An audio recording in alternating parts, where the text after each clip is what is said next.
अगर अंग्रेज हमारे देश में आते तो क्या होता। अंग्रेजों का नाम सुनते ही हमारा खून खौल उठता है। हमारे दिमाग में ख्याल गूंजने लगता है कि काश अगर अंग्रेज हमारे देश में ना आते तो हमारा देश आज भी सोने की चिड़िया कहलाता। क्योंकि 200 सालों तक देश पर राज करके अंग्रेजों ने भारत का सारा खजाना लूट लिया और देश में बंटवारे की लकीर भी खींच दी। लेकिन किंतु परंतु दोस्तों, माना कि अंग्रेजों ने हमसे हमारा बहुत कुछ छीना है, हमारे साथ बहुत बदसलूकी भी की है, लेकिन ऐसी भी कुछ चीजें हैं जो हमारे देश में आज सिर्फ और सिर्फ अंग्रेजों की वजह से ही हैं। इसलिए आज की इस वीडियो में हम आपको उन्हीं चीजों के बारे में बताने वाले हैं जिसे सुनकर आपके होश उड़ जाएंगे।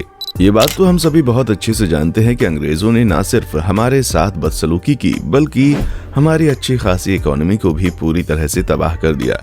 पर इस बात को झुटलाया नहीं जा सकता कि अंग्रेजों ने हम भारतीयों को काफी कुछ दिया भी है और ये कहना बिल्कुल भी गलत नहीं होगा कि अंग्रेजी हुकूमत का हमें फायदा भी मिला है। अब आप बोलेंगे भला वो कैसे। नंबर 1, भारतीय आर्मी। अब आप सोच रहे होंगे कि भला भारतीय आर्मी और अंग्रेजों का क्या लेना देना है। तो दोस्तों, भारत में आर्मी की नींव रखने वाले भी अंग्रेज ही थे। ईस्ट इंडिया कंपनी के आने से पहले रजवाड़ों की अपनी सेना होती थी, लेकिन जब ब्रिटिश भारत आए तो उन्होंने 1805 में भारत के लिए एक ऐसी सेना तैयार करने का निर्णय लिया जिसमें ब्रिटिश और इंडियन दोनों ही सिपाही थे। यहाँ तक कि ब्रिटेन ने इंडियन आर्मी को इतना ज्यादा ट्रेन कर दिया था कि ब्रिटिश की तरफ से इंडियन आर्मी ने पहले और दूसरे विश्व युद्ध में भी हिस्सा लिया था और पहले विश्व युद्ध में शहीद हुए ब्रिटिश इंडियन आर्मी के 90,000 सैनिकों की याद में ही ब्रिटिशर्स ने इंडिया गेट बनवाया था, जो आज भी भारत की शान माना जाता है। नंबर 2, भारतीय रेलवे।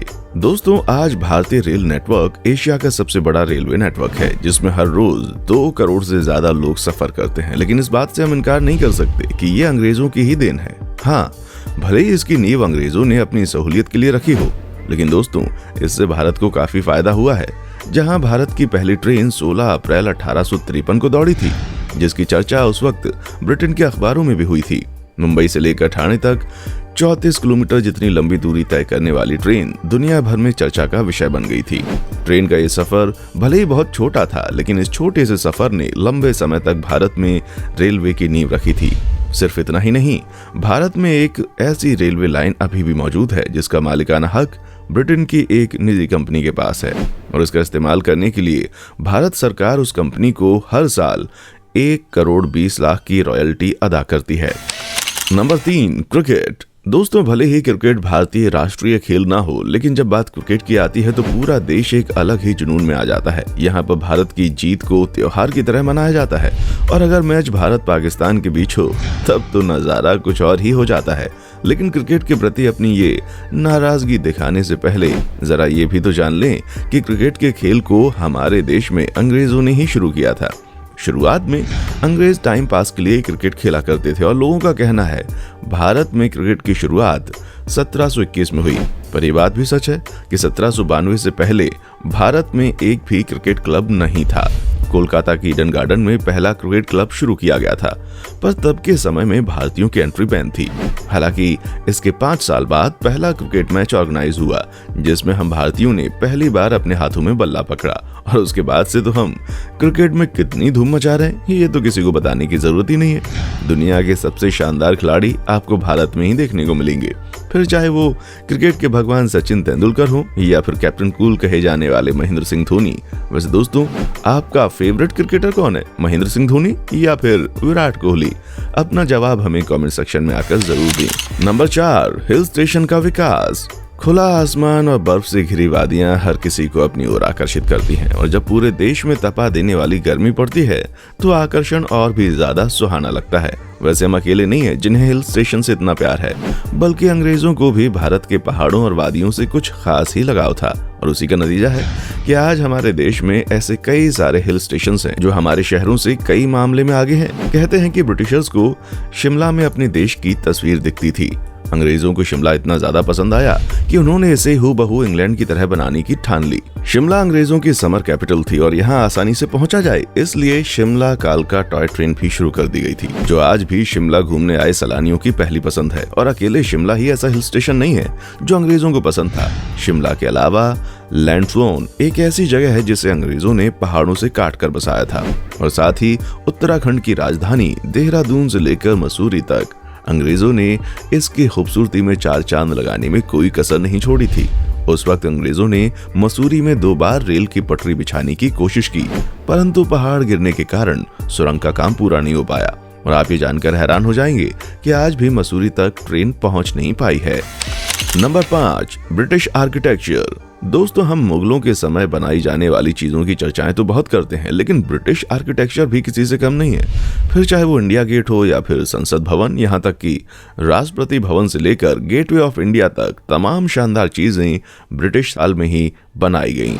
और भला हम हावड़ा ब्रिज को कैसे भूल सकते हैं, जिसकी चर्चाएं दुनिया भर में होती हैं। और इन सारी चीजों को देखने के बाद ये कहना गलत नहीं है कि अंग्रेजों ने अपने हुनर से भारत की खूबसूरती में चार चांद लगाने का काम किया था। दिल्ली के रायसीना हिल्स को लुटियन दिल्ली बनाने वाले अंग्रेज ही थे, जिन्होंने यहाँ से 300 परिवारों को दूसरी जगह शिफ्ट करके राष्ट्रपति भवन, संसद भवन और इंडिया गेट बनाया, जिनका इस्तेमाल आजादी के पहले ब्रिटिश गवर्नमेंट के अधिकारी किया करते थे। लेकिन आजादी के बाद भारत की सरकार यहाँ अपना कार्यभार संभाल रही है। नंबर 6, नियम कानून। अंग्रेजों द्वारा दी जाने वाली चीजों का जिक्र हो और नियम कानूनों की बात ना आए, ऐसा तो हो ही नहीं सकता। अच्छा दोस्तों, क्या कभी आपने सोचा है कि अमेरिका वाले रोड के लेफ्ट साइड पर ही क्यों चलते हैं, जबकि अमेरिका सहित कई देशों में रोड के राइट साइड चलने का नियम है। असल में रोड के लेफ्ट साइड चलने का जो ट्रैफिक नियम है, ये ब्रिटिशर्स की ही देन है। इसके अलावा हमारी पुलिस जो खाकी वर्दी पहनकर रौब झाड़ती है, उसे शुरू करने वाले भी अंग्रेज ही थे। आपको मालूम होगा एक ऐसा वक्त था जब पति के मरने के बाद पत्नी को भी उसकी चिता के साथ जला दिया जाता था, जिसे सती सिस्टम कहते थे। लेकिन इस तरह की नीच हरकतें अब भारत में नहीं होती, और इस बदलाव के पीछे कहीं ना कहीं अंग्रेजों का ही हाथ है। जहां अंग्रेजों ने न सिर्फ इस तरह की चीजों पर प्रतिबंध लगाया, बल्कि विधवाओं को दोबारा से अपना घर बसाने का मौका भी दिया। तभी तो आजादी से पहले 1859 में विधवाओं की शादी के कानून बनाए गए थे, जहां विधवाएं विधवा होने के बाद भी शादी कर सकती हैं। वैसे आप जरा सोच कर देखिए, अगर इस तरह के नियम कानून ना बनाए जाते और लोग पहले की तरह दोगली सोच के साथ जिंदा होते, तो आज भारत का क्या हाल होता। नंबर 7, अंग्रेजी भाषा का प्रयोग। दोस्तों, जब अंग्रेज भारत आए तो वो अकेले नहीं आए, अपने साथ साथ अपने रहन सहन, पहनावे और अपनी भाषा को अपने साथ लेकर आए। शुरुआत में तो अंग्रेजों ने भारत के राज्यों से बातचीत करने के लिए हिंदी और दूसरी लोकल लैंग्वेज खुद सीखी, लेकिन जब अंग्रेज देश पर शासन करने लगे तो उन्हें समझ आ गया कि अगर उन्हें भारत पर राज करना है तो अपनी भाषा को ही महत्वता देनी पड़ेगी, वरना हम अपने कानून यहाँ के लोगों पर अच्छे से लागू नहीं कर पाएंगे। और इसी सोच के साथ 1835 में महारानी के आदेश पर ईस्ट इंडिया कंपनी की ऑफिशियल लैंग्वेज पर्शियन से इंग्लिश कर दी गई, जिसके बाद देश में इंग्लिश को बढ़ावा मिल सके, इसलिए प्राइमरी और सेकेंडरी इंग्लिश मीडियम स्कूल खोले गए। सिर्फ इतना ही नहीं, इंग्लिश बोलने, पढ़ने और लिखने वालों को अंग्रेजी सरकार ने अच्छी पोस्ट पर रखना शुरू कर दिया, जिसके बाद लोगों के दिमाग में ये फितूर घुस गया, अगर वो अंग्रेजी भाषा में माहिर हो जाएंगे तो अंग्रेजों के शासन में वो एक अच्छी जिंदगी जी सकते हैं। आजादी के बाद जब सर्वे हुआ तो उस समय भारत में 0.7% लोग ऐसे थे जिनकी प्राथमिक भाषा इंग्लिश थी। लेकिन आज कहानी पूरी तरह से बदल चुकी है और आज भारत के 125 मिलियन से भी ज्यादा लोगों की दूसरी भाषा इंग्लिश है। आज के समय में ज्यादातर देशों में अंग्रेजी ही बोली जाती है, इसलिए अंग्रेजी का फायदा भारतीयों को दूसरे देशों में नौकरी मिलने में होता है। इसी वजह से भारत के कई सारे लोग दूसरे देशों में अच्छे पद पर काम कर रहे हैं। पर दोस्तों, अंग्रेजी चाहे जितनी भी विकसित क्यों ना हो जाए, लेकिन एक भारतीय होने के नाते हमें हिंदी और अपनी लोकल भाषा भूलनी नहीं चाहिए। हाँ, अंग्रेजी आना जरूरी है, लेकिन इसका ये मतलब नहीं है कि अगर आपको अंग्रेजी नहीं आती तो आप जिंदगी में आगे नहीं बढ़ सकते, या फिर आप सिर्फ अंग्रेजी बोलते हैं तो आपका काम चल जाएगा। अगर आप भारतीय हैं तो आपको यहाँ के लोकल लैंग्वेज का पता होना बहुत जरूरी है। अब आपका इस पर क्या विचार है, नीचे कमेंट सेक्शन में आकर जरूर बताएं, और ऐसी वीडियोस को लगातार देखते रहने के लिए हमारे चैनल को सब्सक्राइब करना ना भूलें। देखने के लिए शुक्रिया।